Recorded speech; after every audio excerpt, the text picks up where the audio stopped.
listening to the Scoop Slam Podcast.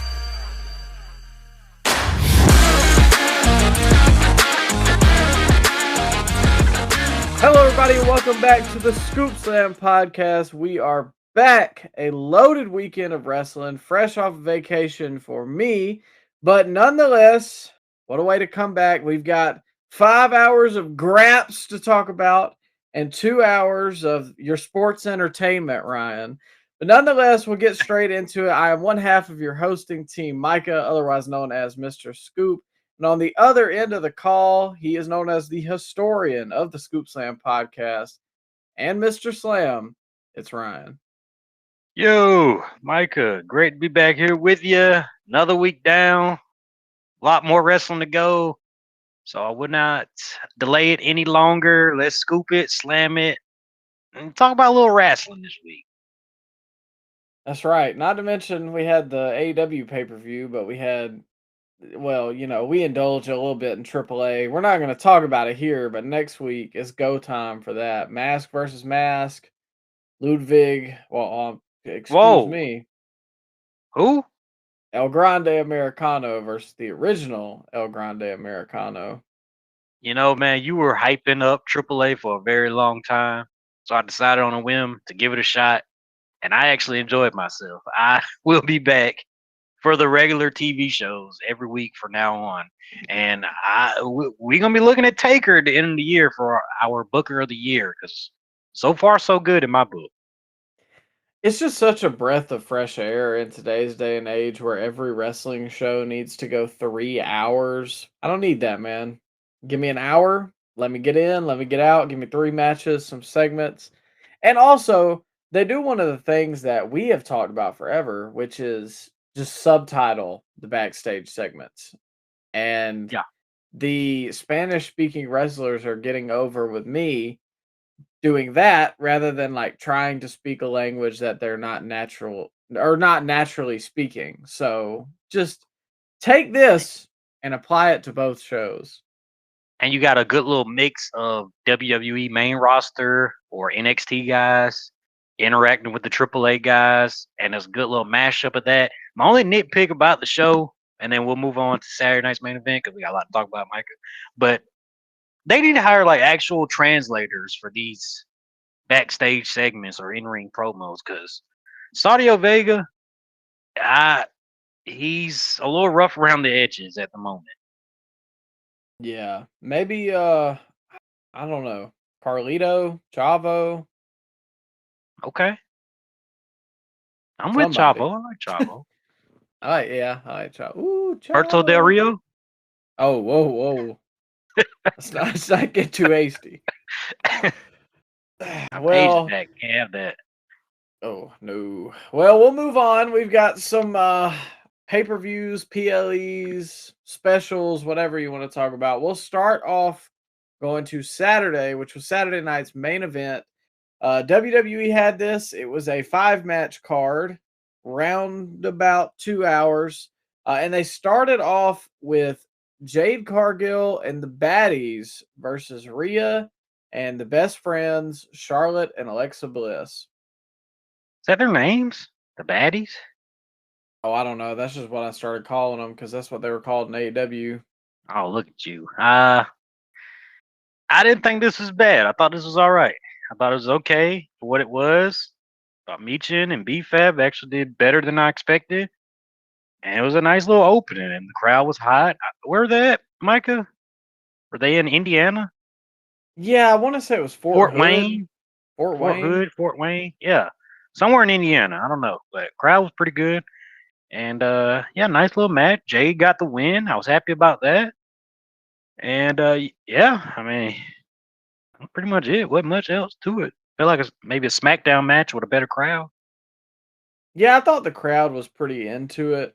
Also, like the Michael Jackson tribute that they had. Jade and her baddies had some gear that was themed like that. So I thought that was pretty cool. Obviously, there's a big kick up with that right now with the big fan, huh? Big fan of Michael Jackson. How are you? Hey, man, when Beat It comes on, you don't press skip. Okay, all right. That's all I got to say. All right. We won't talk about the topic at large. There's more to dissect there. Yeah, that can be a whole podcast in itself. But did you? There is we- a documentary coming out on Netflix about the trial. I seen that. Yeah, a lot of people heated up about that. Really? Oh yeah, man. A lot of people canceling Netflix and protesting. For what? Like it could You know, be.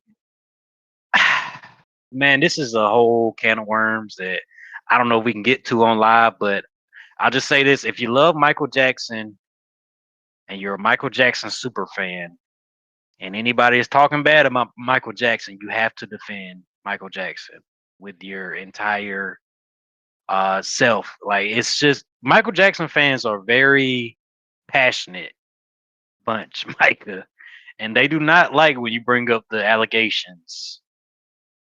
And they would be the first ones to tell you that he didn't have a great childhood, so that negates all the him sleeping in the same bed as children. But I digress, Mike. Yeah, I won't get too far into it. And listen, like Michael's probably going to be on my Spotify rap this year just because I've been in a really big kick of it. So the music is good. However, if All nothing right. else, the trial documentary, I don't see why you would cancel Netflix because if you're a Michael defender, the trial documentary It's could necessarily be in your favor because he was found not guilty. So it may make people but look at things or question. it's just the timing of them releasing the trial documentary, and it's nothing that we haven't heard before. And the timing of them putting it out during the Michael Jackson biopic, which the biopic did not go over any of the allegations. So, the Michael Jackson fans are very heated up to Netflix about them dropping this documentary at this time.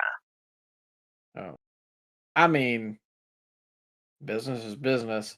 I will also say I don't think timeline wise they really had enough. Well, there's the case in '93. We're getting way off on a tangent, but I don't think timeline wise it I'm got to fine. like the We court can just talk case. about this, man. I'm fine with that. Just talk about Michael Jackson. Yeah, just turn into Well, the Michael Jackson verdict podcast, Micah.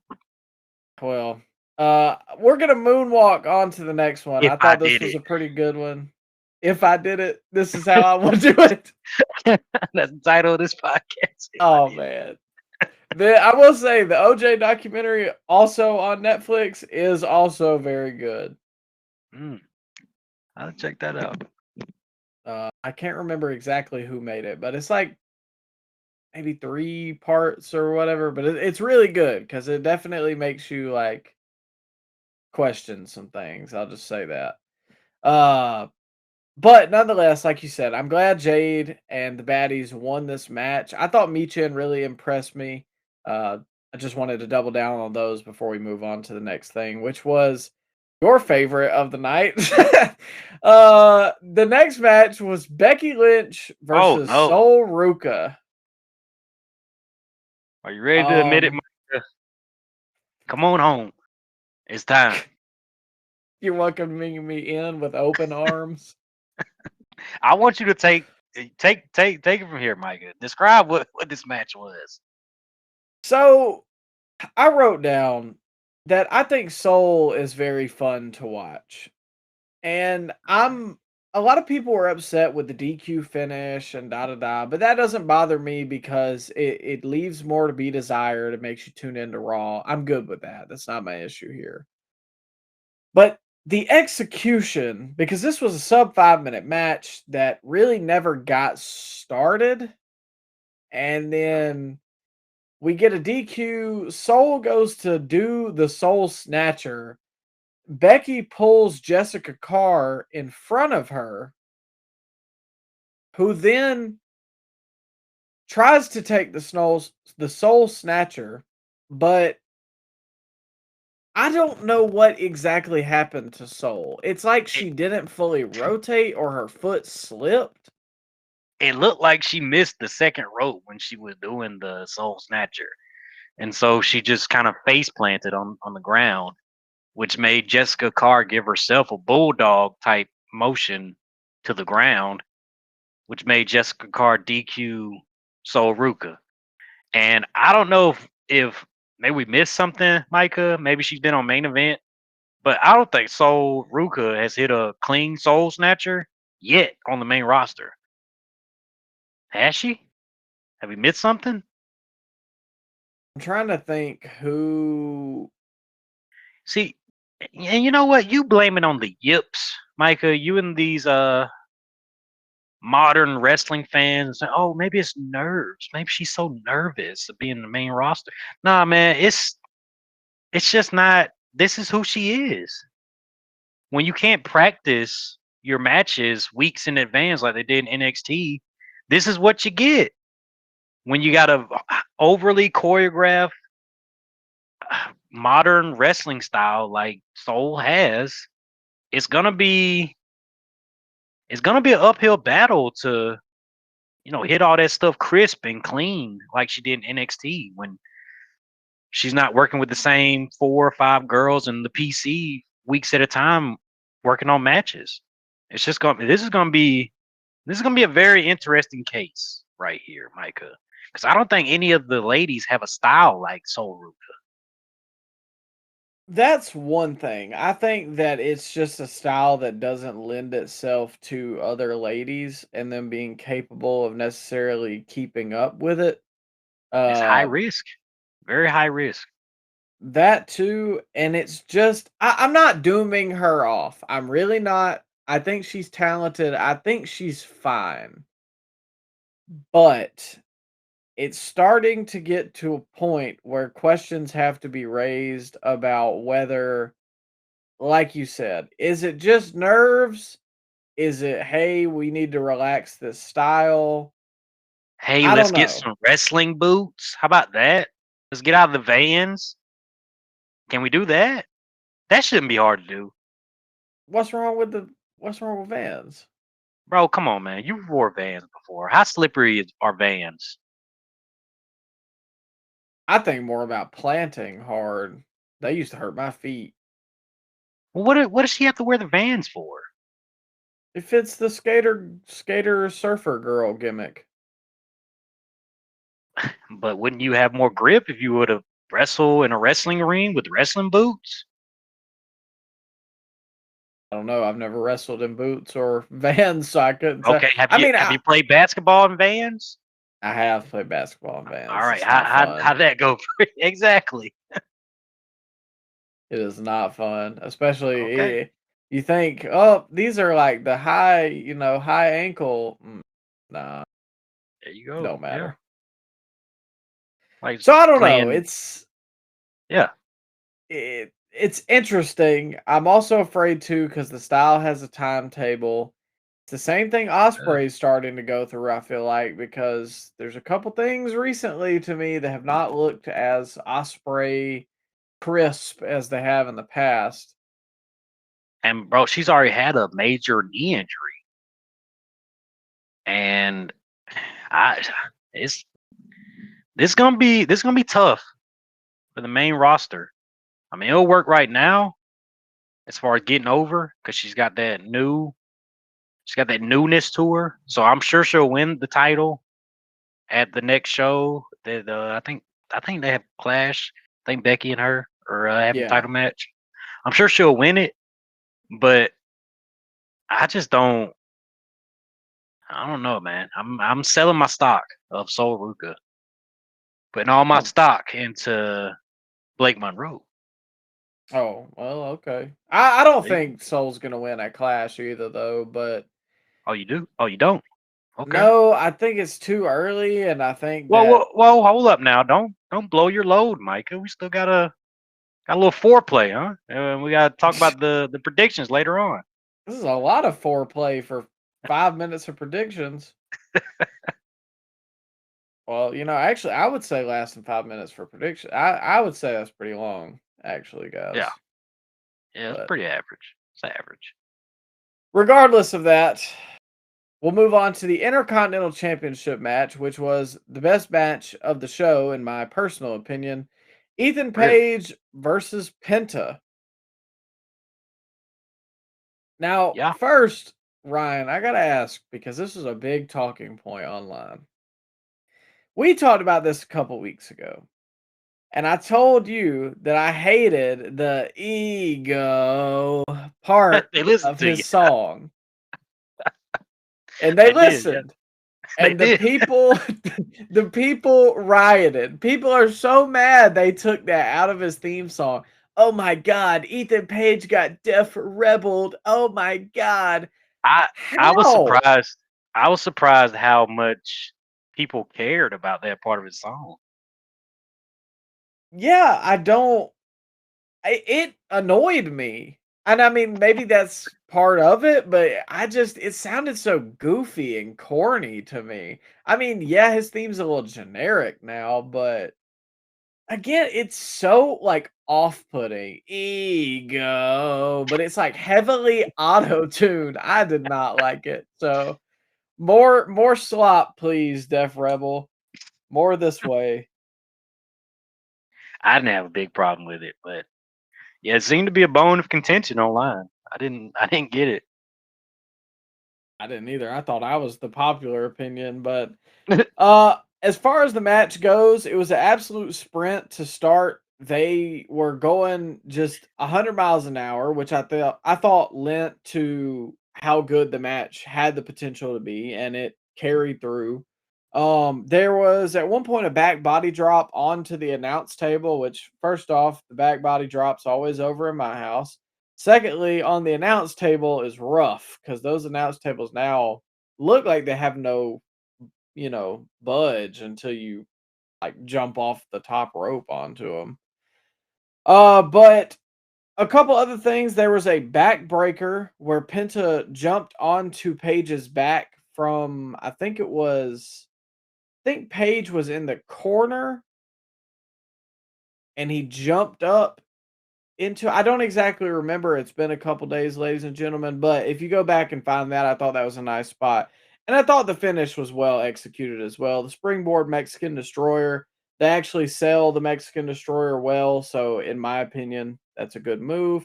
But yeah, I thought this was a good showcase for Ethan. I wanted Ethan to win it, but I'm not upset that Penta won it. And I also think that Penta is having one of the best Intercontinental Championship runs probably since Gunther, if we're being real.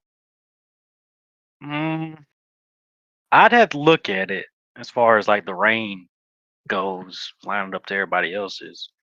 But yeah, I thought it was okay match. It was fine. I didn't think it was match of the night, but maybe I was just a little disappointed that Ethan Page didn't come up with the IC title. I guess I can understand that. And I was expecting it, I guess, because Penta's, had it for a while and they seem to be really getting behind Ethan Page. But See, and I've been getting a little sick of Penta in the ring personally. really? Yeah, I don't think he's got a lot of habits to break that he has not broke in WWE. And I don't know, it just seems like he sometimes rushes to get to certain things and he doesn't sell other things. His style just doesn't mesh well with the WWE style. Shoot, I'm of the complete opposite opinion. I think Penta is one of the most interesting things on Raw right now. What's your favorite Penta promo? Oh well, come on now. It's not always No, you about say that. you're interested. Actually, Oh, actually, you you don't know what? care about. No, no, no. Oh, I said okay, you sicko. the You one love the rat. You don't care about the promos. the one after he initially won the Intercontinental Championship. There you Oh, go. so It was 5 months ago. heartfelt. It was heartfelt. Give me a He line. won it in March. Give me a line. Give me a line from the last Roman Reigns promo. You will acknowledge me. I can Oh, say okay, that. There come you on, go. that's easy. Yeah. No, I remember Roman Reigns promos. I don't remember Penta's promos. I Not his remember WWE promos. the one after he won the Intercontinental Championship. It was really heartfelt, and he talked about doing it like for Mexico and for his fans and all that. It was like right before he had a match, like right after the promo. Okay, yeah, that narrows it down. Okay, all right. Well, He's the most interesting part of Raw, huh? One of, at least. Okay. Here are the former champions since Gunther, so you can kind of put them up to par.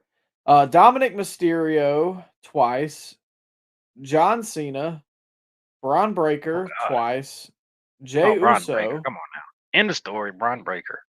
No, I'm talking about his reign.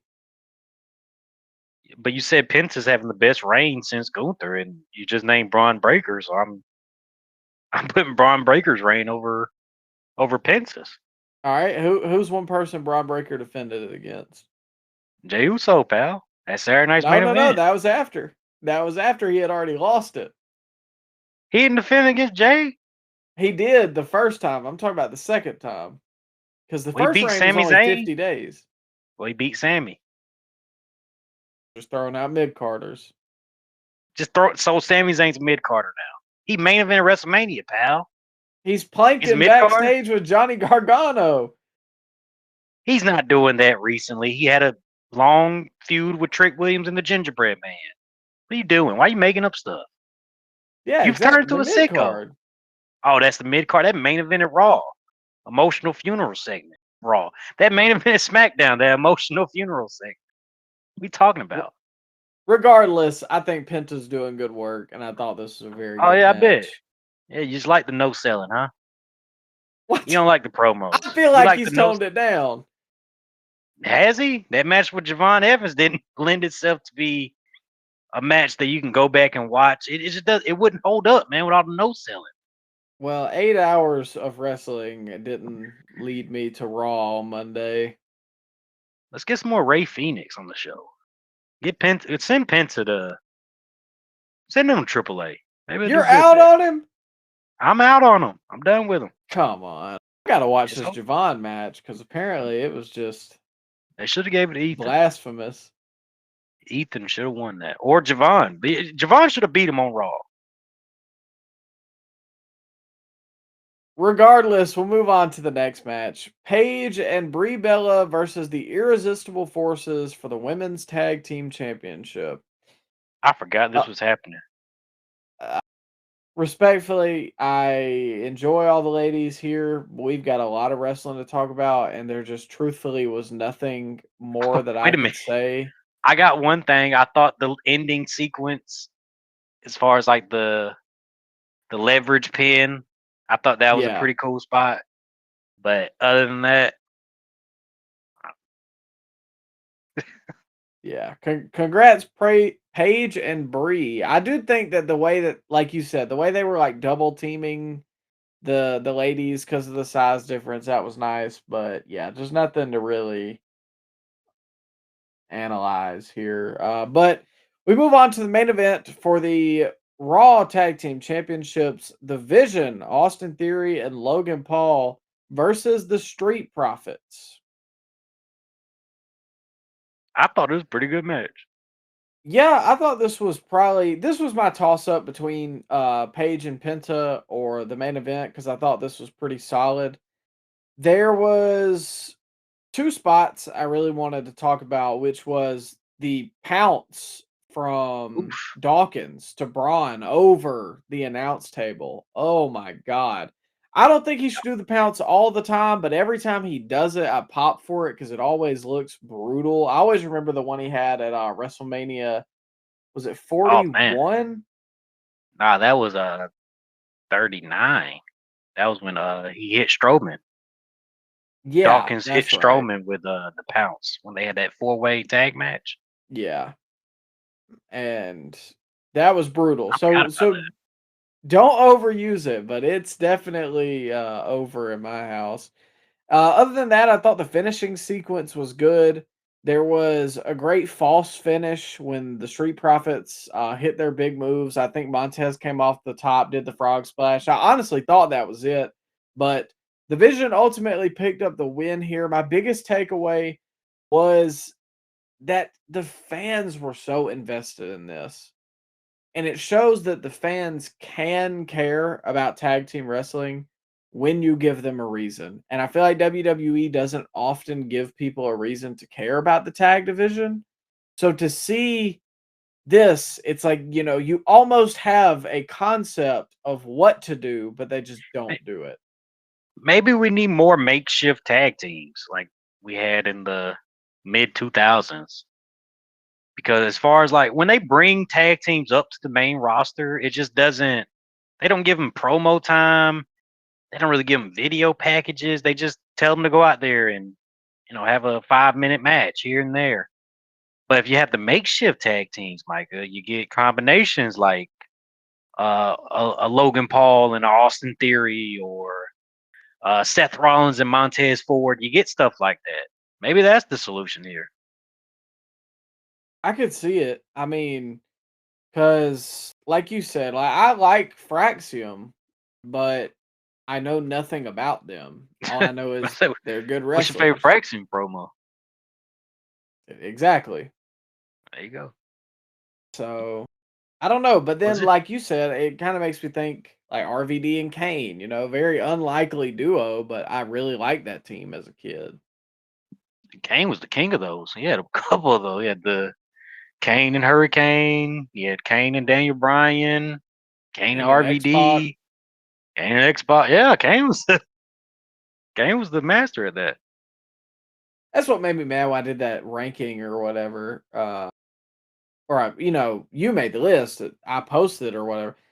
Oh my God, what's with all the multi-man matches? You made matches that Kane loses. Like, I can't help it, but the dude was like mid card to like low mid card throughout his career. Mid card and tag team wrestler throughout his whole career.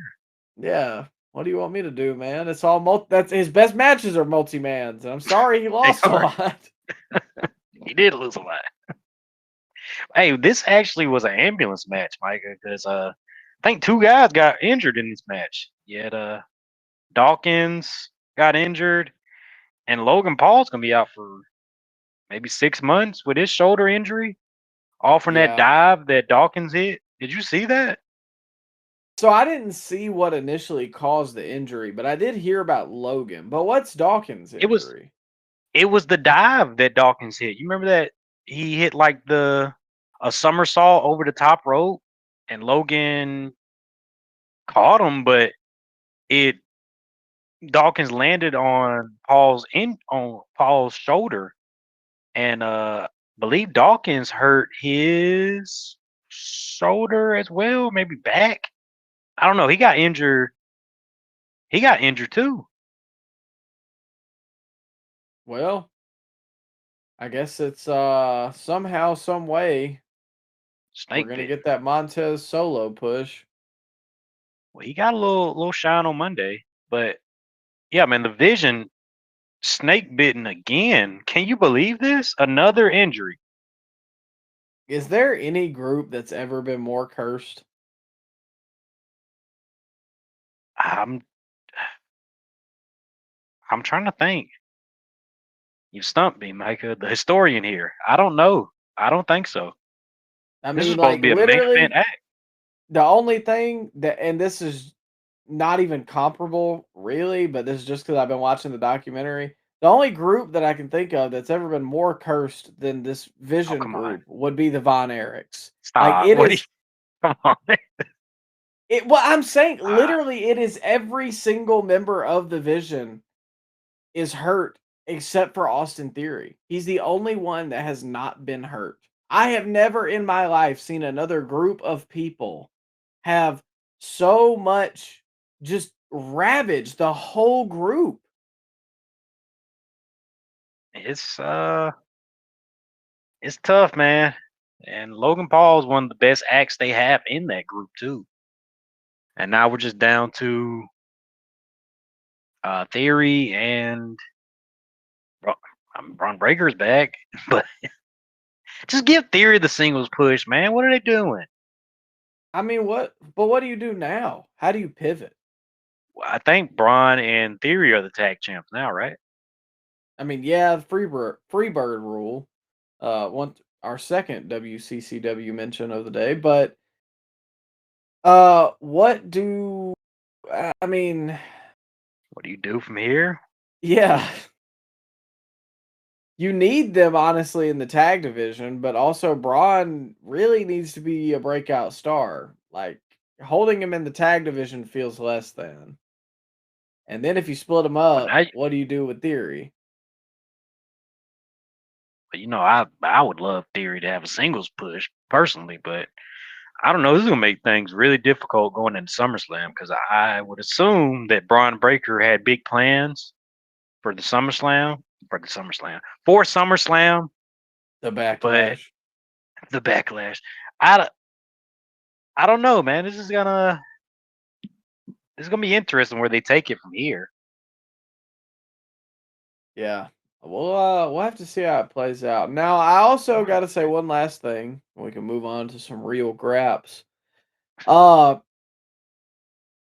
I what's the saying? You don't know what you have until it's gone.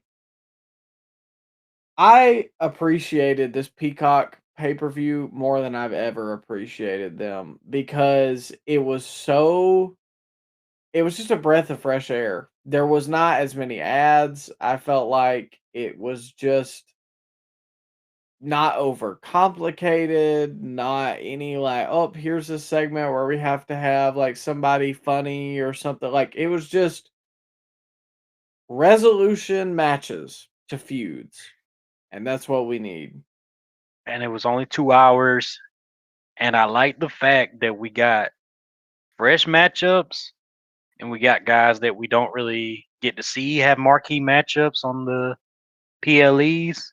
They got a spotlight, so I did appreciate that. And for what it was a pretty decent night of wrestling. 2 hours, didn't overstay its welcome. And yeah, Theory actually picked up the win for the team in that main event match, Micah. But I don't. Do Yeah. we rate Saturday night's main? Nah, I typically don't because they're a little different. But I will say I felt good after watching this 2 hours of wrestling. Like normally I'm like, it's Saturday night's main event, whatever. But this was a fun little 2 hour card. But time for some real graps. Strap in. We've got AEW Double or Nothing, Louis Armstrong Stadium in Queens, New York. And they kicked the show off in a New York Street Fight I Quit match for the AEW World Tag Team Championships. Cage and Cope versus FTR. And had Cage and Cope lost, they would have had to have disbanded as a tag team forever. Now, to start us off, this went 19 minutes. Um, a couple spots I enjoyed. There were, I think it was Christian pulled out the pliers and he grabbed Cash's family jewels. He grabbed Dax's stash. That did pop me, admittedly. I thought that was nice, not something you see all the time. But one spot that I just I was scratching my head and then I just couldn't wrap my mind around how they thought that this looked good or what their intentions were. And I'm sure you'll remember this when I bring it up, Ryan. Christian FTR was tag teaming Christian at this point, and they put his arm through a cinder block, Yeah, and then they were taking a chair and hitting the top of the cinder block with Christian's arm through the hole in the cinder block. And I don't know if you've ever been around a cinder block or just picked one of them up, but I really don't think that the chair is going to hurt you if you have cinder block protecting it in a sense. So I thought we this was really dumb. we fed Shield the vibrations of the cinder block Oh against the steel God. steps. Yeah, it actually hurts Christian Cage, Micah. You fed Shield. No, I don't even think the sickos were defending this one, if we're being honest. I saw a few, but then It then Christian had the line, Micah, that made everybody chuckle. Would you like to repeat that here, Micah? if I'm being completely honest with you, You don't even remember. I don't. No, I do Okay. because Tony Oh, there you tweeted something, and I wasn't watching it live, and you just sent me the tweet. But I'll Yeah. let you do the honors. Well, the referee, I don't know who the referee was, put the microphone to Christian Cage's face and they asked him, "Would you like to quit?" And Christian Cage said to the loud Micah, he said that I fornicated your mother. And of course, all the sickos thought that was the funniest thing in the world. And of course, Mr. Tony Khan went to Twitter right after and said, "Justified, I fornicated your mother chance." And yeah, grown man, Yeah, by the way. that was my introduction into hey, the AEW pay-per-view's on because I was actively on the beach and I looked at my phone because I got a text. I was like, oh, what is it? Oh, I was like, what possibly could be going on right now? But nonetheless, the crowd was nuclear for the match, and I gotta admit, this is one of the best wrestling crowds I've heard in a while. They were up for just about everything this night, and it was I don't know if it's mic'd well or just the way the stadium is, but it was a great crowd, and obviously, a long time watching wrestling, we know that a great crowd is basically the rising tide that lifts all ships. And so I definitely thought that it helped this match.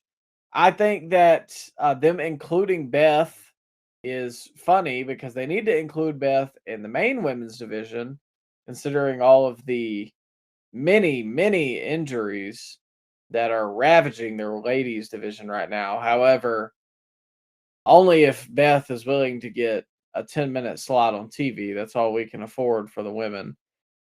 But nonetheless, I thought it was a good match. I was pleasantly surprised. I wasn't sure what to expect from them. I thought that this was way better than their last match. And to me, it did go 19 minutes and 30 seconds, but I didn't feel like it drug. I didn't feel like it stayed around too long. And there were some pretty big, eventful spots throughout that I enjoyed. So, nonetheless, I thought a pretty solid start to the show. They hit the homage, Micah, to one of your favorite matches with the Stokely getting speared through the flaming table. Yeah. And that was the Edge McFoley spot from WrestleMania 22.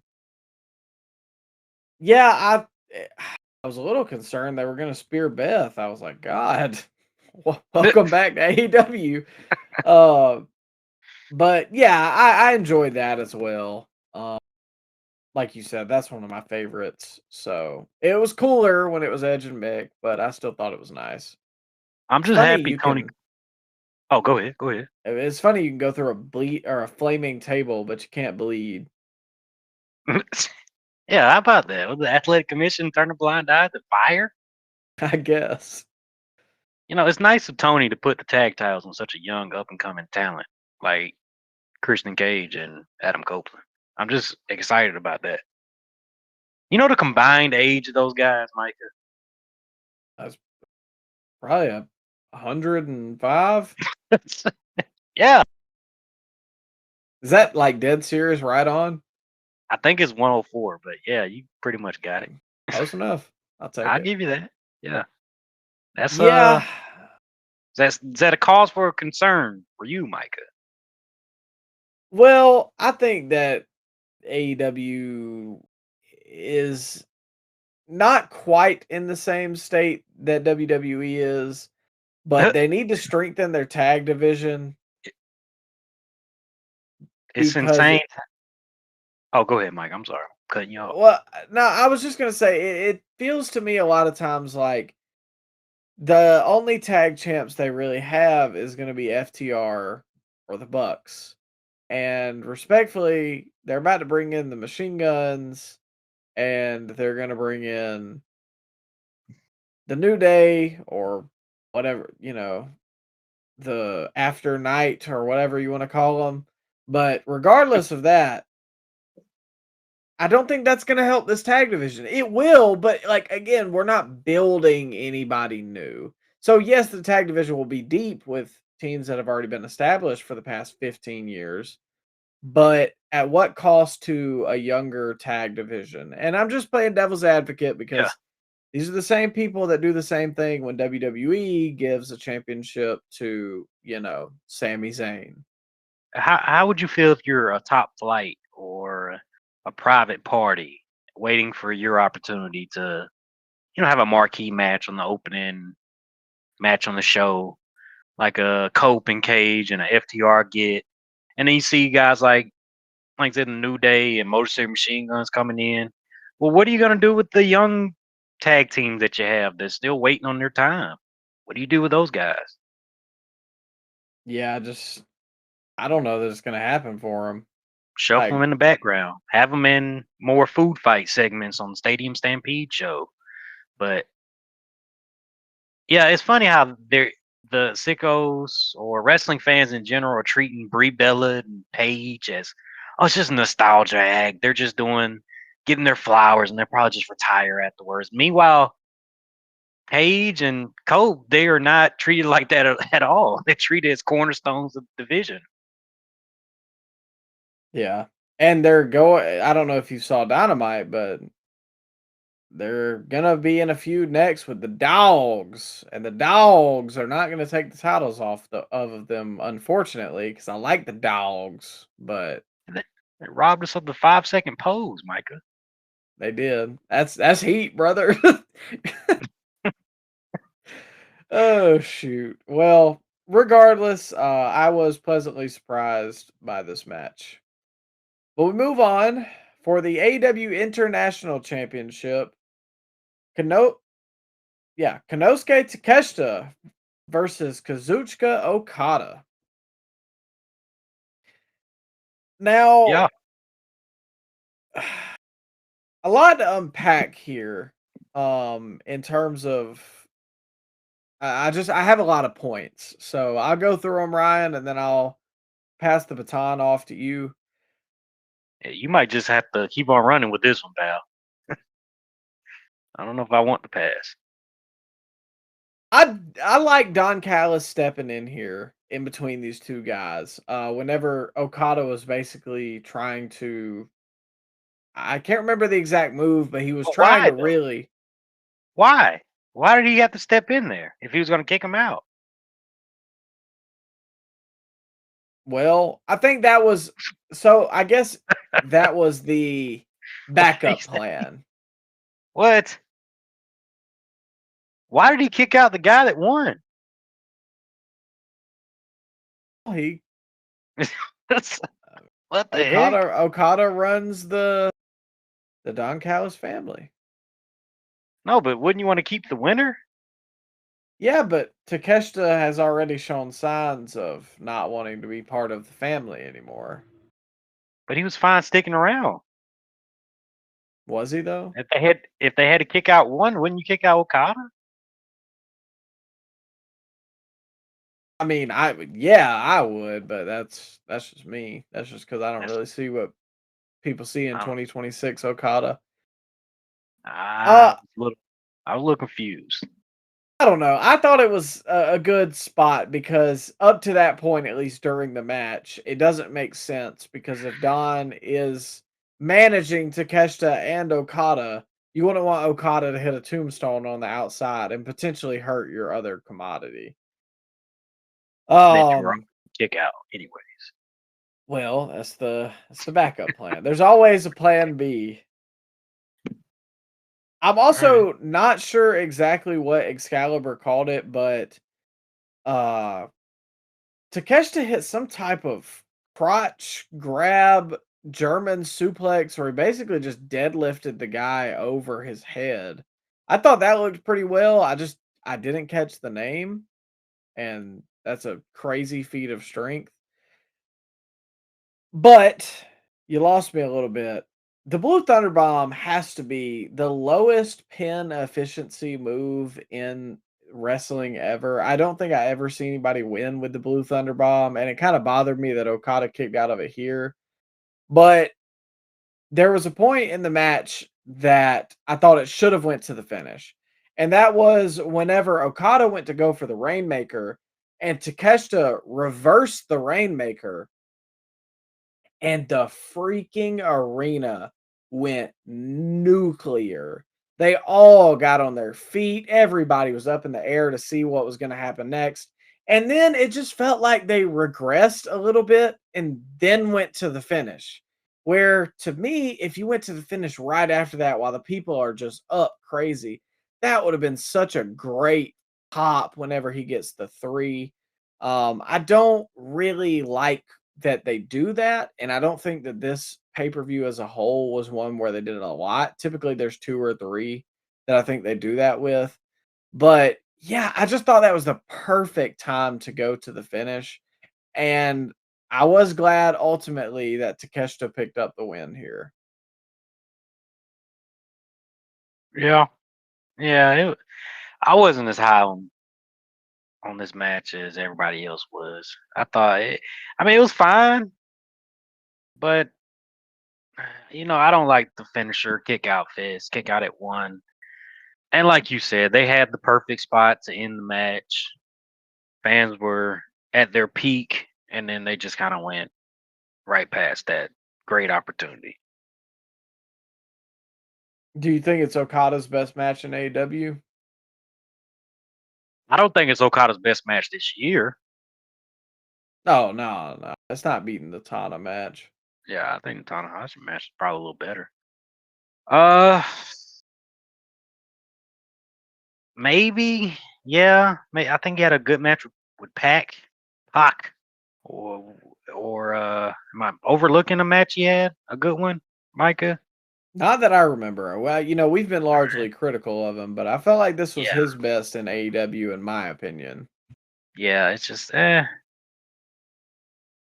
maybe it was his best match in AEW. But And like then, I said, I wasn't as high on it as everybody else was. and then after, we already kind of brought this up a little bit, but we got the return of Kyle Fletcher, who I thought was going to be out for a lot longer. That was a conversation we had He had no while socks all on. this was going on. Where's the socks, Micah? Well, respect all my guys across the pond, but oh man, Why do they do that? the attire. What's going on there? Why don't they wear socks with dress I th- shoes?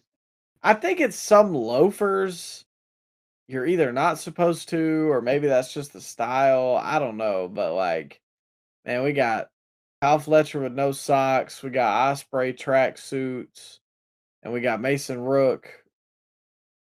Yeah, whatever happened there with that outfit Hey, choice. come on now. That's your guy. I like him. Listen. I like Kyle a lot too, but just something in the water over there, man. The fashion They is need, not. they need a dress code over there. Yeah, AEW. it's not top notch. Are you excited to see Kyle Fletcher back? What do you think about him and Takeshita going forward? Do you think maybe this blows off at All In, or is that too long? Am I excited about the feud with Kyle Fletcher and Konosuke Takeshita? Is that what you're asking me, Micah? Yeah. Are you happy to see Kyle Fletcher back? He had one of the worst clotheslines during this heel turn. Did you see that? That weak clothesline he hit? It was a little rough. It bothered me more that Not good. Takeshita sold it like he got hit by a nuke. Yeah, it was not good. But I just thought it was very nonsensical to have this heel turn, or I guess he was never a baby face. They turned their back on Takeshita, and was not very excited about the concept of Takeshita being the Don Callis Vortex, feuding with them for the next 6 or 7 months. Micah, I'm not excited about that. But what about you, Micah? Are you excited about the Callis family versus Takeshita? Who's gonna cut promos with Takeshita? Well, ah, that don't matter here, pal. No, honestly, Okay. if they would do the AAA stuff and just do subtitles, They get me don't. through that. But they Uh, don't. but they should. All I could right. be hopeful. I mean, I think him and Kyle will have good matches. There's a story already inlaid here, but again, most of the Don Callis family feels like cannon fodder to me. So I don't know. I think these two guys can make it work, but only time will tell. We'll move on Will they make the to Will they the make the feud women's. work, or will they make the match work? Which one? Well, the match is a given. I'll see what happens with the feud. Okay. All right. But I'm afraid I saw a screenshot earlier that they involved Takeshita in with the conglomeration, and if that's true, I think you've lost me. That's it. All right. Briscoe's okay, but the rest of the conglomeration, yeah, man, y'all got it. For Yep. the for the women's Owen Hart Cup quarterfinal match, Athena versus Mina Shirakawa. This this went 11 minutes. I again was pleasantly surprised by this, because I'm not too familiar with Mina Shirakawa's game. Now, we're big Athena fans here, or we champion her a lot to be more on the main card. Evidently, they don't see it that way, but I guess they don't with any of the women unless your last name is Storm or Monet. Uh, I thought that Athena hit a pretty big outside pump kick in one of the corner barricades that was really nice, really brutal. And I thought the dynamic here was a little weird, Ryan. I want to know if you kind of got the same feeling that I did. Because to me, Mina was working Athena's limb, her leg, almost as if she was the heel and Athena was the babyface. But the pre-match promo package led me to believe that Athena was the more aggressive heel-esque character. So I don't know. Did you feel that same way about it? What did you think? Um, I didn't really know who was supposed to be heel going into it, but yeah, I assume that's what they were going with. That's the story they wanted to tell, was me to being the heel in the match. I don't know enough about ROH to tell you, man. But Athena was the heel. I'm pretty sure she is. Admittedly, I'm not super I up to don't date know. on my Ring of Honor either, but the way the She's the forever pre-match champ. package, well, that and usually if you got a long championship reign, you're not a babyface, but Oh, they that's a good point. also I don't know, she was like just more aggressive, seemed to be pushing the issue in the, She who? Athena or pre-match Mina? Athena in the pre-match promo, and then it just felt like she was fighting underneath the whole match. Yeah, yeah, I can see that. Yeah. Well, maybe she's So babyface in on AEW, but heel in ROH. I guess. Any of it's our like ROH fans, let us know. it's like the Grande Americanos. Yeah, just like that actually. Nobody could Good care comparison. less in the US about them, and then they go to Mexico and they're serenading him and you know Throwing the kissing the babies in the air. babies. Yeah. But nonetheless, Athena picks up the win here. It went 11 minutes. We'll move on. In a no time limit match, scary prospect for this guy. For the AEW Continental Championship, John Moxley defeated Kyle O'Reilly. This went 18 minutes and Why 45 seconds. why was O'Reilly wearing a backpack? So you texted me that as well. I think that's Is their that what they gimmick. backpacks?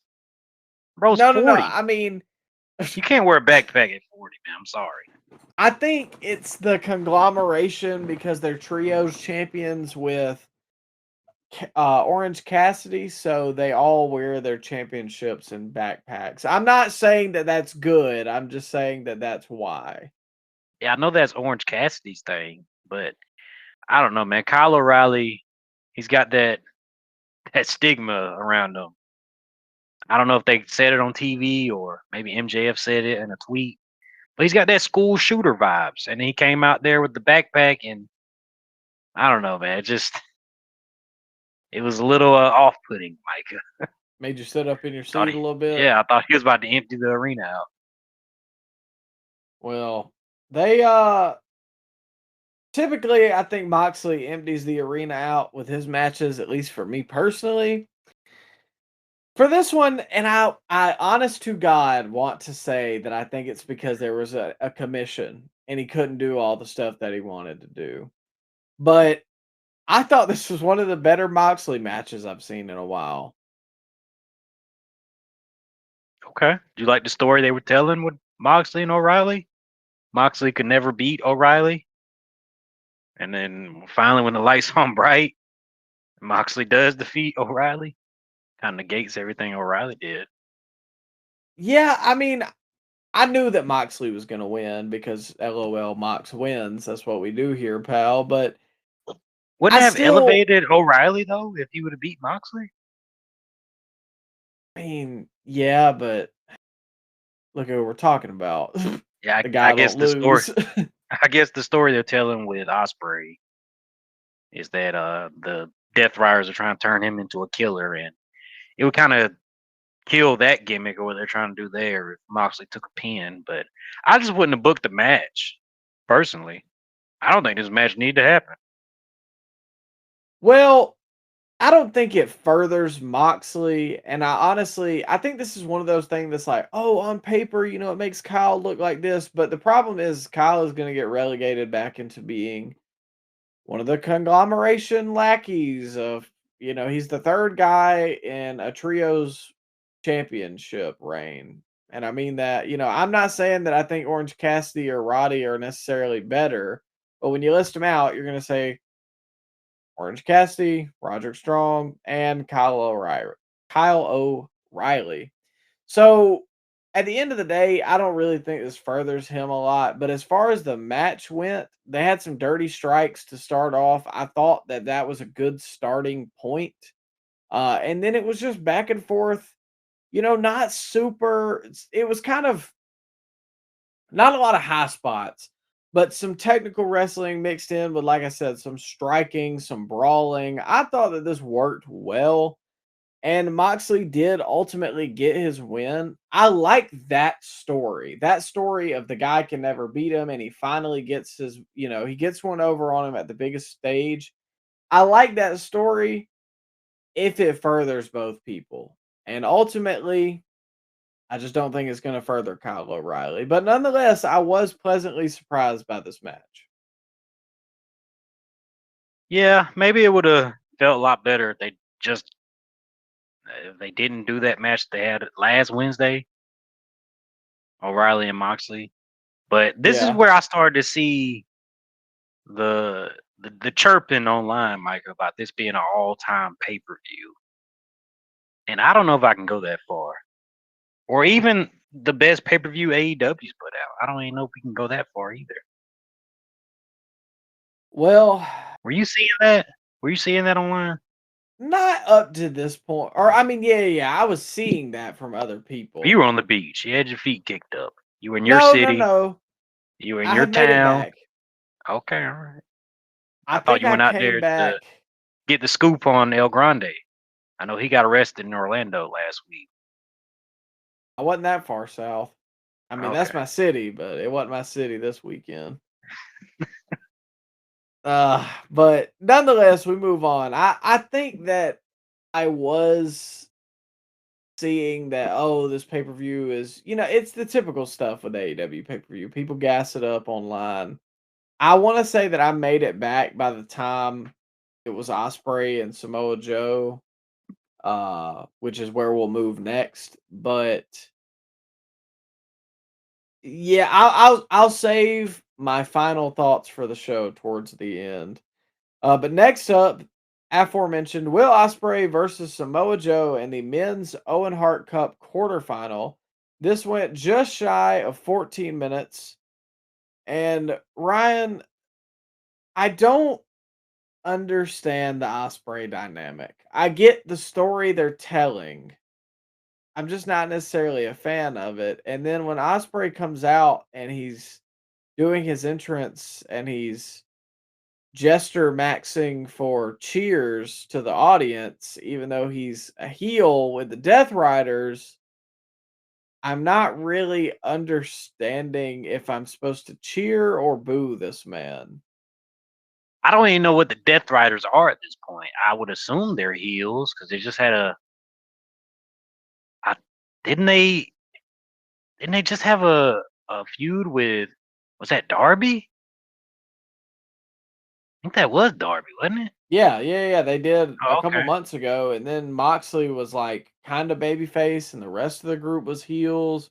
Okay, Then they yeah, were yeah, yeah. feuding with the conglomeration, Oh God, so now they have to be heels. So yeah, I don't know. it's a tweener thing, is what I think this is supposed to be, but just doesn't seem like Osprey is doing the tweener part right. It seems like he's still babyface that wears black all the time now, Yeah, he's still just propositioning for the cheers. I don't like that.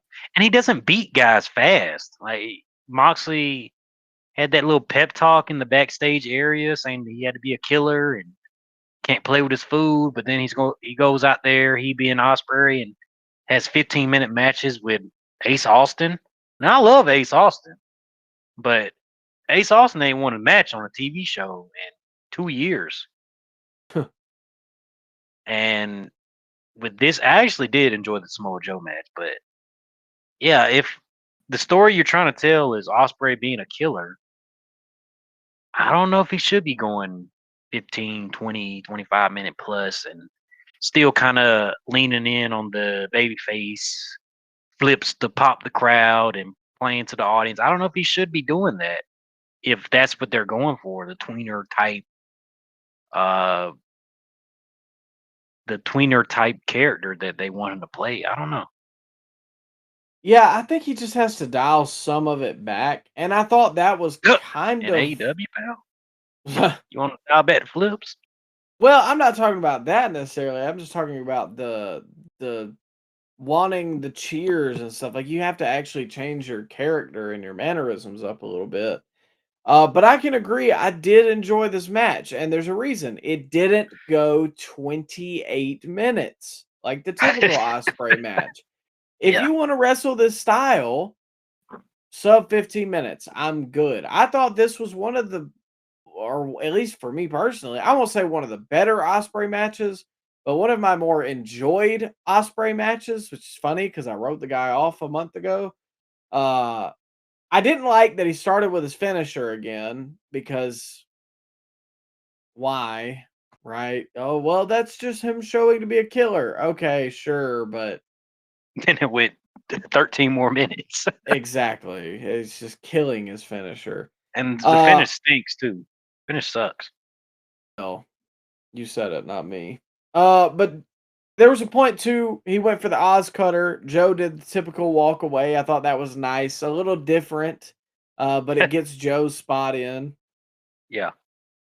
Now, the Styles Clash, which I'm typically a little critical of because it never beats anybody, and that just frustrates me. But the strength that it took to do that to Joe was very impressive, and it got a big rise out of the audience. So it did actually move me here. And this was our What second kick out at one of the night. And once again, it was not needed in this match, just like it wasn't needed in the Moxley match. why is Osprey stealing AJ Styles moves, Mike? Well, You remember that was the thing last month when Seth Rollins hit that, I don't remember what move it was, but then they said that he was copying Osprey's moves. yeah. Or when they said that Jade was stealing Kenny Omega's And then, finish because yeah, she had the one winged angel. yeah, you remember that? And there was an uproar about that. Yeah, I remember. No And reason here, though, right? I don't know. But yeah, overall, Osprey picks up the win here. Ryan, did you have any overall thoughts about it or any specific spots you wanted to touch on? Pause. Uh, No, I thought it was a pretty okay match. Probably my favorite match of the night, honestly. Really? Yeah, probably so. When I lay everything out, maybe you'll jog my memory later on the card. But looking at looking at the rest of our slate, I don't think yeah, so. Not for you, at least. yeah, Um, I thought it was okay though. yeah, I was also pleasantly surprised. Which again, that's my biggest takeaway about this whole card was I was It, just pleasantly surprised because I just on paper it I mean, didn't. it didn't seem like it was. I think the lack of blood helped a lot to this pay per view, man. I really It do did. think so. It did, and the fact that there wasn't syringes and light tubes and everything didn't like we had 2 matches go over 20 minutes. Let me ask you something about Samoa Joe, man. Do you think he's a little underrated as far as like all time greats goes? Absolutely. I think Joe I'm not just saying this. I was gonna say this a minute ago, but I don't have enough proof to back it up. But I feel like every time we have one of these Samoa Joe matches on the pay-per-view, it's typically your favorite match of the night because Joe's stuff makes sense. It's insane the longevity Samoa Joe has had, and when you actually look at his mic work and his ring work, I don't know if there's anybody, maybe a handful of guys over the last 25 or so years that like can match what he brings to the table. I think the only hang up of Samoa Joe has maybe been the physique, but him being Samoan, I really don't. It really doesn't bother me as much. Nah, I don't even think the physique is a hang up. He just looks like I mean, He's regardless, fat. it looks like somebody he's fat. Nah, he looks like somebody you wouldn't want to get in a fight with. No, I Like, wouldn't. Yeah, you know what I mean? Like, it's just yeah, that's a menacing guy. So, I also think the excellence of Joe to do it pretty much in every company. Ring of Honor, TNA, WWE, AEW. He's always been a top guy or a mid card, like gatekeeper level guy. I do kind of hate that he never got a world championship in WWE, but he was right there for a long time. So, yeah, I mean, I think Joe has to be probably top 20 of at least the last 2 decades, if not yeah. I mean, hey, if you put him top 10, I'm not necessarily gonna give you a ton of pushback. If he was in WWE right around that 2005, 2006 era, if he would have came in during that time, there's no doubt in my mind that we'd be looking at Samoa Joe like we'd be looking at a Randy Orton or somebody like that. He would be in that upper class of guys that came along the last 25 years. Yeah.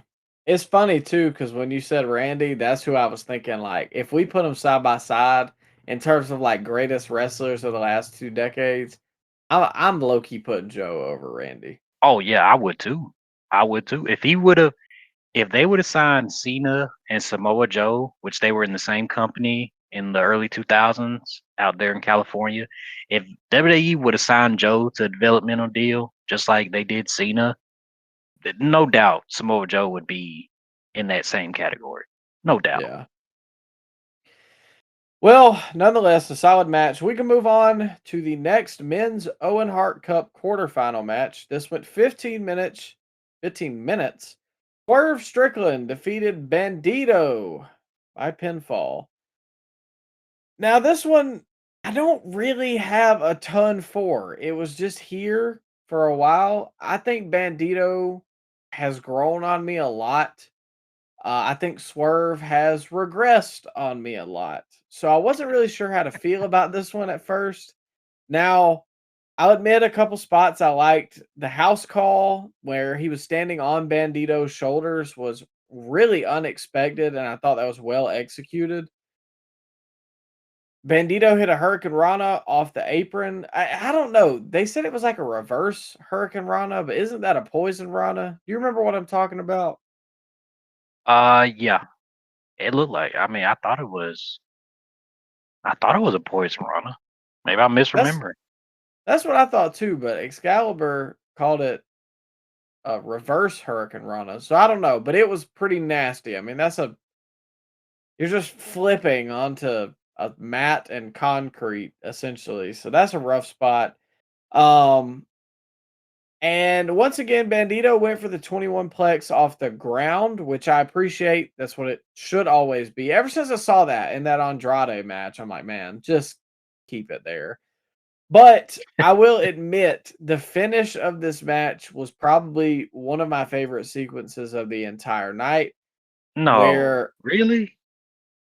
where Bandito went to hit the 21 plex, Swerve picks him up, vertebreaker, house call, 1, 2, 3 ball game. Why I though, thought that was great. bro? He had him with the vertebraker.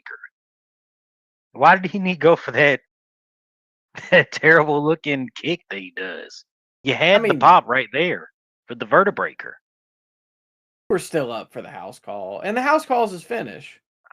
You in the match with the vertebraker, man. But And that's that not was a his more finish. devastating. That's a more devastating move.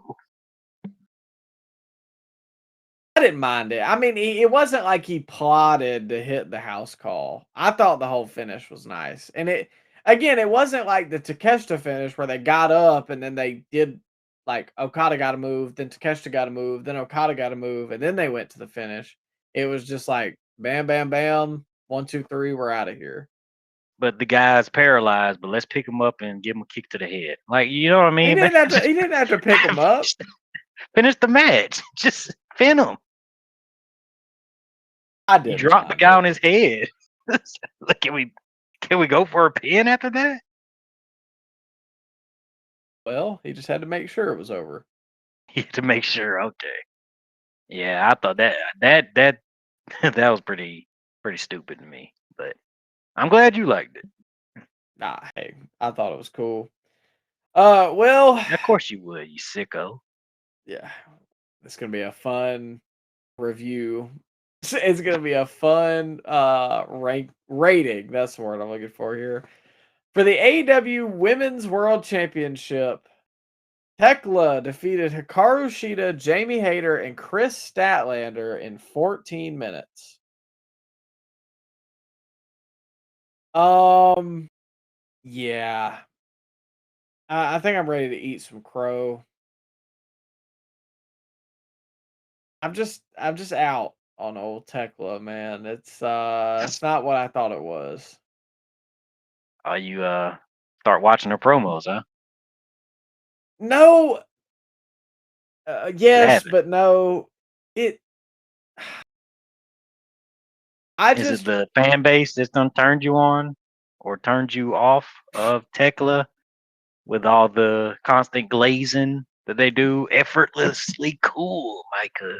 That's what they say online. She's so effortlessly cool. Even though you watch her promos and she's the most try hard. I don't even know how to describe it. It's like a theater kid because she's always talking with her hands and making funny facial expressions. It reminds me of, you ever like had like a weird anime kid in your class that watched way too much and they try to oh make it their man, entire personality? I know what you mean, but I can't let you disparage anime like that.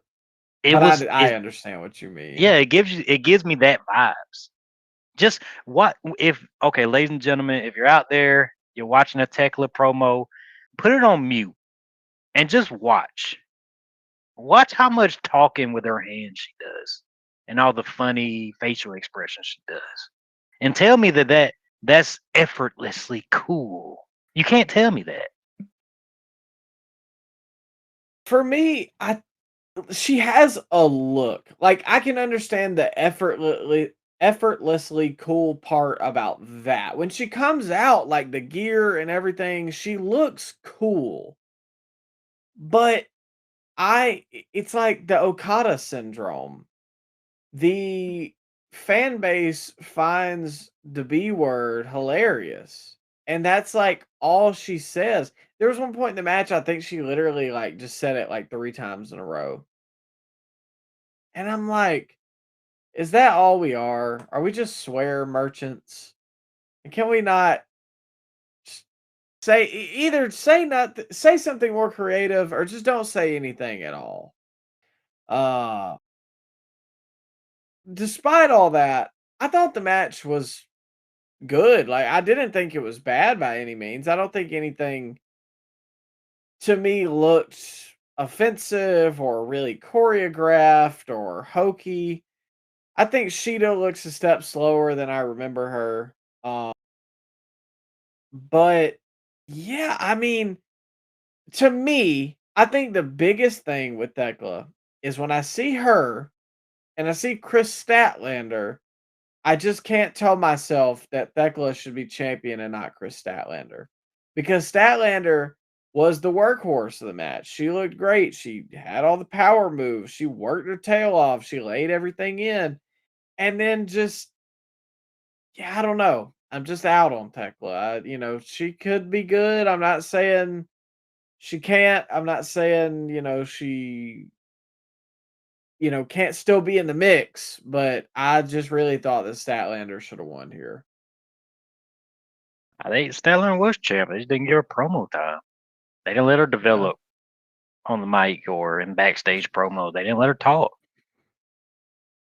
But Well, I mean, they let Tekla do all the talking on the shows now. I don't think anybody else gets promos in the women's division. well, that's part of the problem right now. Like they never give Willow mic time. They would give Tony mic time. They'd give Monet mic time, but they don't give Statlander. Like I don't know, man. The women's division, as much as I like want to get invested in these characters, like Willow, she to me is the best women's wrestler in AEW. It's so hard to consistently like be a fan and want to tune in for the stuff when I just feel like the same effort is not reciprocated behind the scenes from Tony. And as much grief as WWE gets about Julia and the way that they treat their women over there, which admittedly is better than AEW does, we got to start holding AEW's feet to the fire about their women's division. It's absurd. And it seems like it doesn't seem like Tony Khan cares because it's been 7 years, Micah, and it's not a new problem. This is the No. same criticism that some people have pointed out, but a lot of these people at the press scrum they need to press a little harder on the women's division if you're gonna have it, which a lot of people love women's wrestling, Micah, but if you're gonna have it, you gotta feature it right. And I don't know if 10-minute allocated time to Dynamite each week on just women's segments and never giving them over 10 minutes. I don't know if that's what you need to do to build a division up. Oh, and especially like whenever at one point in time, you kind of hung your hat on having the most hardcore women's match in North American history with Britt Baker and Thunder Rosa. We feel so far removed from that now that like And no, but even then, that was just like a one-off death match. They didn't really have a feud. They didn't really have a story. That was just a match. yeah. I don't But know. It's just at least when they had Mariah May and Tony Storm, they had a story. What have they yeah. had since then? What story have they had since that? Your guess is as good as mine. At least that's like garnered any true interest. And then somebody asked Tony about it at the press scrum, and he was like, "Well, we do more stuff with the women's division on Ring of Honor because we get more time. Why are you not getting more time? Like, who is And telling you that you have 10 minutes specifically for the women?" and I'm calling Fugazi on that, Micah. I'm not buying that either because Athena's been champ for what 4 years. So you couldn't have that much Something. going on in the women's division at ROH if Athena's been the champ for 5 years. Yeah, I guess that's a good point. I couldn't even tell you who their secondary champion is. Because don't they have a women's mid card championship in Ring of Honor, or am I misremembering? I think it's a television title. That's what I thought too, and I could not tell you who the champion is. So, Uh, but yeah, nonetheless, Thekla picks up the win. We move on. I don't even. These are so hard to break down and talk about. The Stadium Stampede match. Chris Jericho. Oh, I'm sorry. Jericho, the Hurt Syndicate, Bobby Lashley, Shelton Benjamin, and the Elite Kenny Omega, Jack Perry, Matt Jackson, and Nick Jackson defeated the Demand, Ricochet, Bishop Khan, Toa Leona, the Don Callis family, Mark Davis and Andrade El Idolo, and the Dogs, Clark Connors and but, David Finlay. did you like the little intro Jericho's team had? What do you think of that, Mike? Did you watch that? It was there. I don't know what they were referencing. I mean, Metallica was cool, but It looked like kind of like the opening credits to like a CW superhero show. Did it yeah, kind of give you that vibes? yeah. I also, man, listen, I know that Kenny is straight edge, and they said that that was like the first time he had ever smoked a cigar.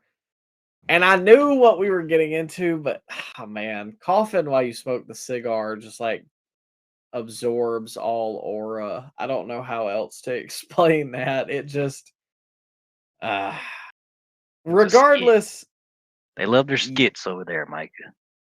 that they do. I knew what to anticipate for this.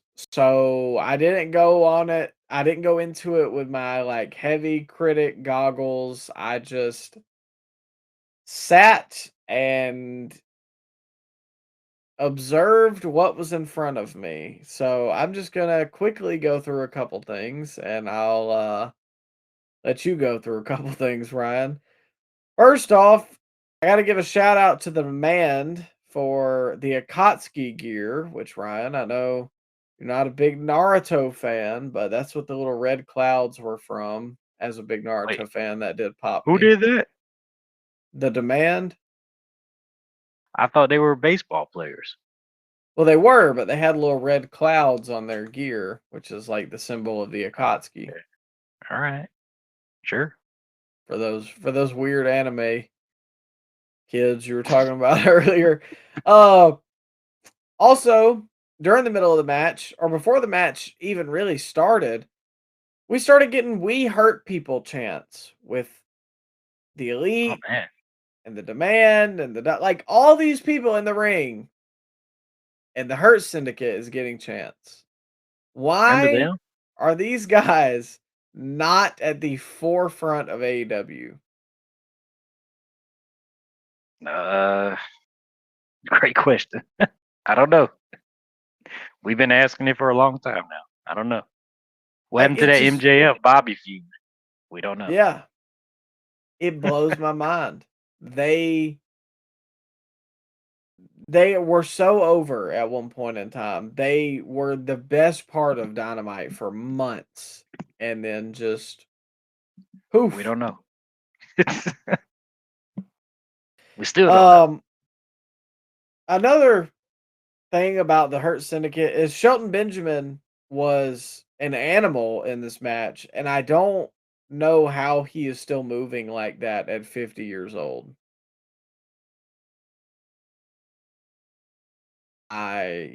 You know what the old adage is, black don't crack, and Shelton is he is He's putting that to work because he was all over the place in this match. Like to see him still dive outside of the ring like that today when he was doing that when I was like 6 is crazy.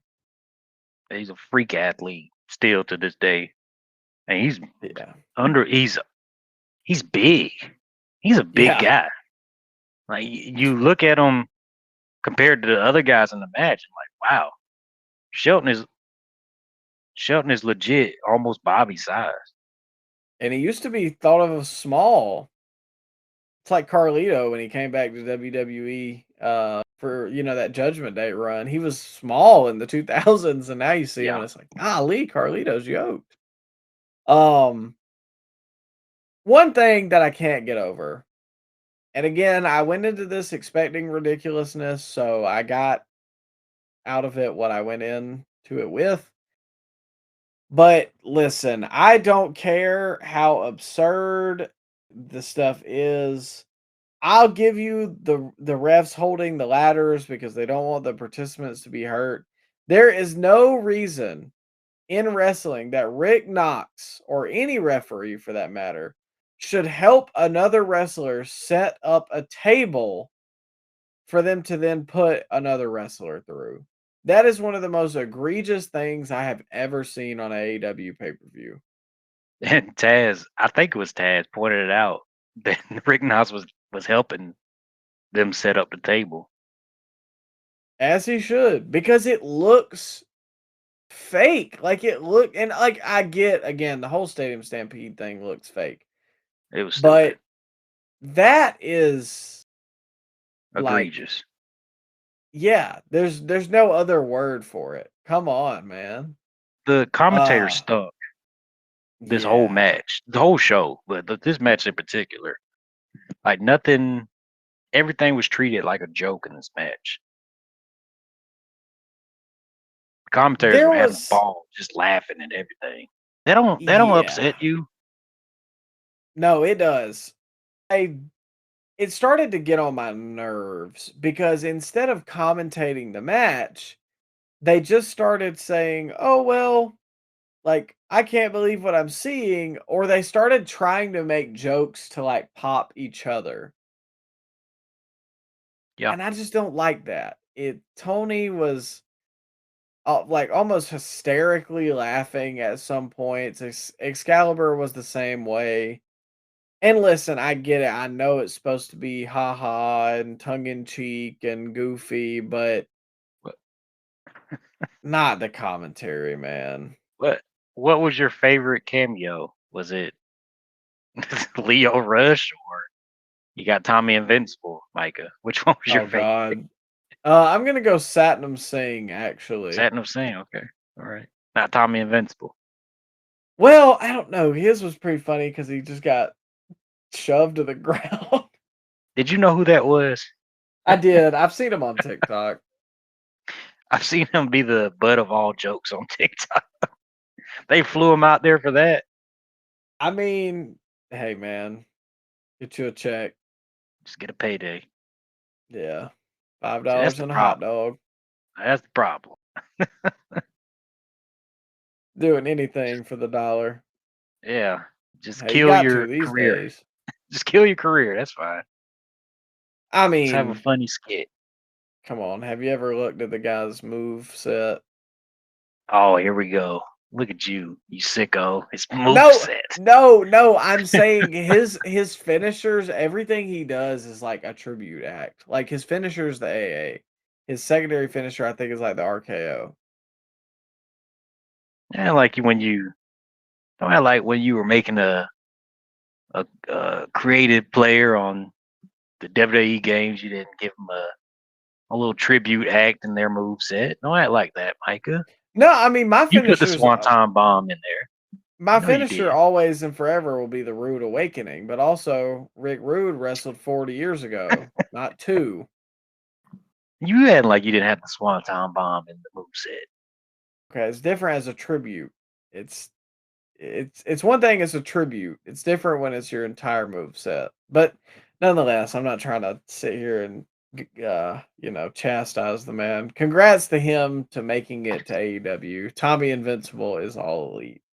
Oh man, Uh what did you think about Luchadorasaurus, Ryan? I don't know what I I don't even know what to say, man. There's no This safe whole match answer was there. the whole match was a joke, man. And people like laughing at this stuff, so I'm happy for them. But I think one of the most ridiculous things in this whole match was Jungle Perry or whatever they're calling him now, getting in that and racing over to the what was it, abandoned What was that? Like golf cart, Micah? What would you call that? Yeah, I guess golf cart. What was it? Mark Davis was in the golf cart, and Jungle Jack Jungle Jack got in the bus and drove it over there to crash into Mark Davis. Yeah, and then so that spot didn't even necessarily bother me that bad. It was more the fact that Shivani was like, oh my God, was Mark Davis in there?" Even though you could like plainly see that he wasn't. And He then wasn't whenever there. Mark No. Davis comes back out, he's like, "Oh, I thought he got crushed." Like, come on, man. If the guy like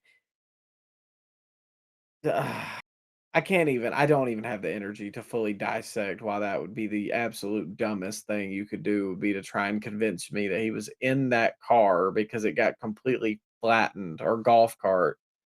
Like, God almighty. And then Jericho does the dive onto the table that Ricochet was on, and the table doesn't break. I am the table. And the table. He jumped through it later on. I don't know if they showed that on air. I don't Did remember you see that, to be that? completely honest with you. You talking about the table spot with Jericho and Ricochet? You don't remember seeing that? No, well, you said he jumped through it later. I Yeah. don't remember that. So that was a thing that Sabu used to do in the 90s. When a table didn't break, he would dive through the table, just dive through it. Okay, I do remember Nobody, that, but I didn't see Jericho yeah. do that. Well, he did that. I guess tribute to Sabu and a little ha ha for the audience. And of course, no sells it. Just gets right back up. Of course. Yeah, these just they're not for me, man. If you had fun with it, I'm more than happy for you, but they just And was it Ricochet that took the pin? Who took no, the no, no. pin? I think it was Oa Leona because Ricochet was getting hit with all the moves and then he basically dove in and took it for him. Basically, just a squash match for the baby faces. Yeah. And then And what aggravated me is like they lost this, and then on Dynamite tonight, Jericho and Ricochet had a match, and it was basically the blow off match, and Jericho just beat Ricochet again. well, yeah, Micah. But WWE killed Ricochet's passion for pro wrestling. But yet Yeah. it gets pinned by 55-year-old Chris Jericho. Uh, yeah. Gotta love it. LOL. Jericho wins. There you go. Back to his old ways. But regardless, that went 31 minutes. Like I said, if you enjoyed it, I'm happy for you. It's just not for me. So I legit, like I told myself going in, I'm just turning my brain off and I'm going to see what they do as a spectacle and we'll go from there. And so that's why I'm not like over analyzing it. There was a lot more to talk about, but it was what it was. We move on to the title versus hair match for the AEW World Championship. MJF defeated Darby Allin in 23 minutes and 10 seconds. Now, to start this off, I'll start it off the way they did. And Darby dives out to the ring within the first 2 to 3 minutes and nearly kills himself. Uh, I was a little concerned. You had texted me beforehand, so I knew obviously. But had I been watching that live, I might have been a little concerned that they like were going to stop the match because it was awful. Then they showed the slow mo after, and it looked worse. Yeah. Yeah. Right on top of his head. Darby did. So I don't know, but it's again pretty on par for Darby Allin. Overall, I thought the match was really good. It didn't feel like it was 23 minutes to me. I honestly thought it was like 17. Um Obviously the package pile driver on the steel steps, you lose me a little bit, but The finish I thought was done well. The second rope, tombstone pile driver, then the headlock takeover, which was gonna piss me off if he kicked out of the elevated tombstone, but he didn't, and it segued into the finish, so I thought that was fine. But overall, Nah, man, get out of MJF here. wins.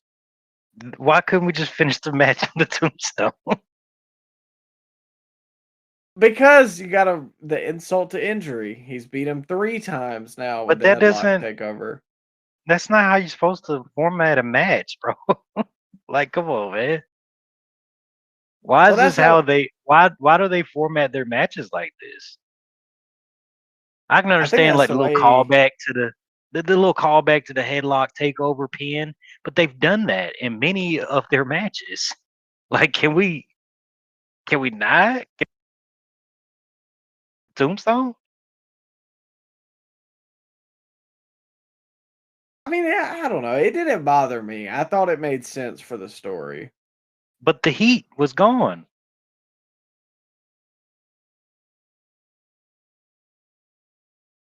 Uh, Imagine if Taker hit But that's Shawn with the different. Tombstone pile. Oh, now it's different. Oh, okay, all right. It is different because that's not like the story is in line in the fact that MJF has beaten him with the headlock takeover. That was the crux of their But they issue because it was like, I beat you with such a simple move.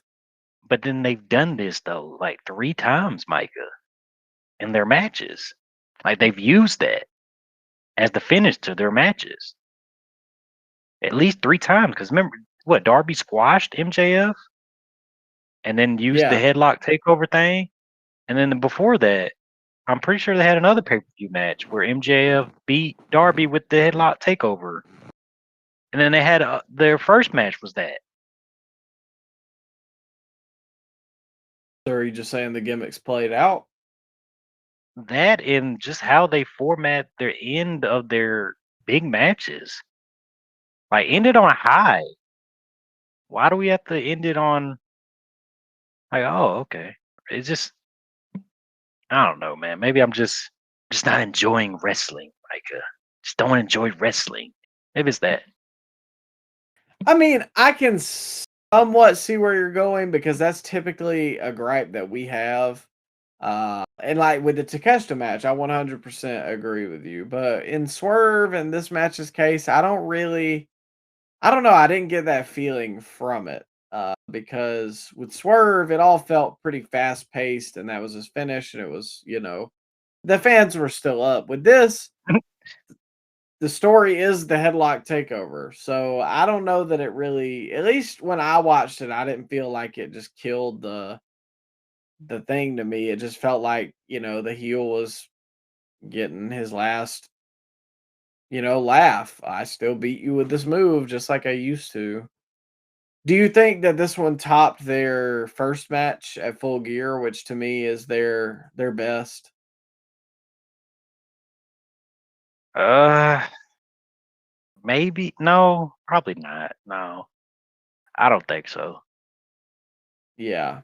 I think this one's close. I just still prefer the one from 2021 Full Gear. I remember it being like probably one of the best pay-per-view opening matches I've ever seen. So, I was about to uh say that was one of the best pay per views they ever did. yeah. So I just I don't know, but overall, I'm glad that MJF is champion again. I feel like that's the best direction the company can go in right now. Not saying it's a slight against Darby, but they were doing their best business with MJF on top, so I think it's only smart to do this again. I thought the match was done well, and yeah, I personally always felt like this was MJF's, but I know you kind of thought maybe there was a chance with Darby, and I saw more of a groundswell of that opinion. But nonetheless, Ryan, time for our official ranking. And just to update everybody, if this is your first time listening to the Scoop Slam podcast, our highest rated so far is going to be WrestleMania Night 2, which was an 8.5 for me, and 8.8 for Ryan. Our lowest of the year, I gave WrestleMania Night 1 a dud, And Ryan, you gave AEW Dynasty a dud.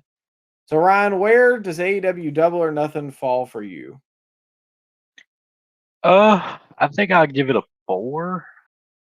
Oh, I'll give come it a on. 4. No, I give it a 4 because it was a long show. Went like 5 hours, man. I sat down and watched the whole thing, beginning to end. A couple of these matches didn't really need to be on the show, and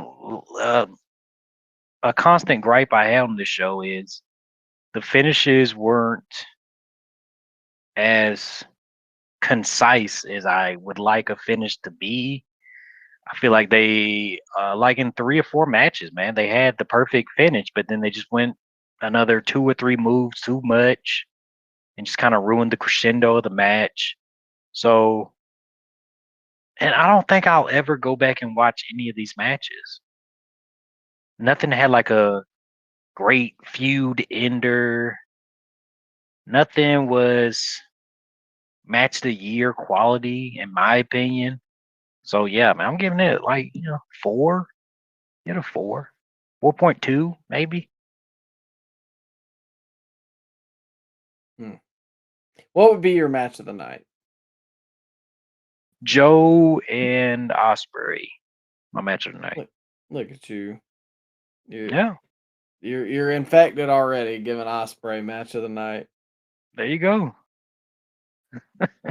I personally I'm giving Joe am. match of the night. Hold up Yeah, now. I'm not getting there you Osprey. go. I'm getting Joe match of the night. Joe versus Broomstick match of the There you night. go. I'm really torn here. I'm gonna go 8. Mm. Potentially 8.5. I Oh, think wait a that. minute. We didn't even talk about the heel turn.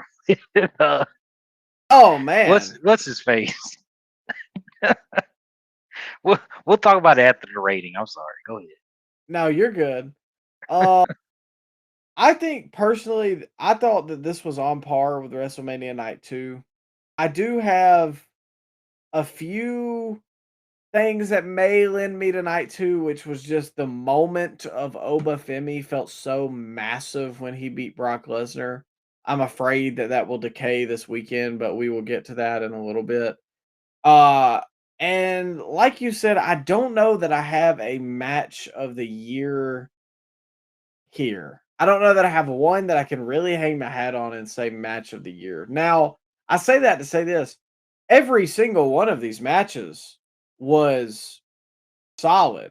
I don't really, maybe outside of the Stadium Stampede, but that's just not necessarily my cup of tea. But I felt like every single match here was good. The fans were invested. The whole card is pretty good top to bottom. But like you said, I think I'm just missing that one match that I can hang my hat on and be like, okay, we'll think about this one at the end of the year. But the crowd was absolutely top tier. The arena I really liked because it was just a different atmosphere, a different look. That's one thing I do like about AEW. They do different places and different arenas, sometimes to their detriment, but in this case, it was to their benefit. And honestly, I think this is one of the best AEW pay-per-views, in my opinion, in a long time. This, they finally, Ryan, I'm gonna steal an age-old adage. They finally hashtag restored the feeling. Mm. Okay. All right. Restoring the feeling, huh? But for me, I'm stuck between 8.5 to 8. And for my match of the night, I'm gonna go Takeshita versus Okada,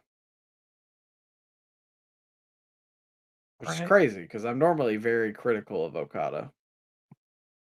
But you gave Giving it to Okada Osprey, match so of the I'll night. give it to Yeah, I was about Okada. to say you giving Okada the match of the night, huh? Yeah, I better not throw stones from a glass house.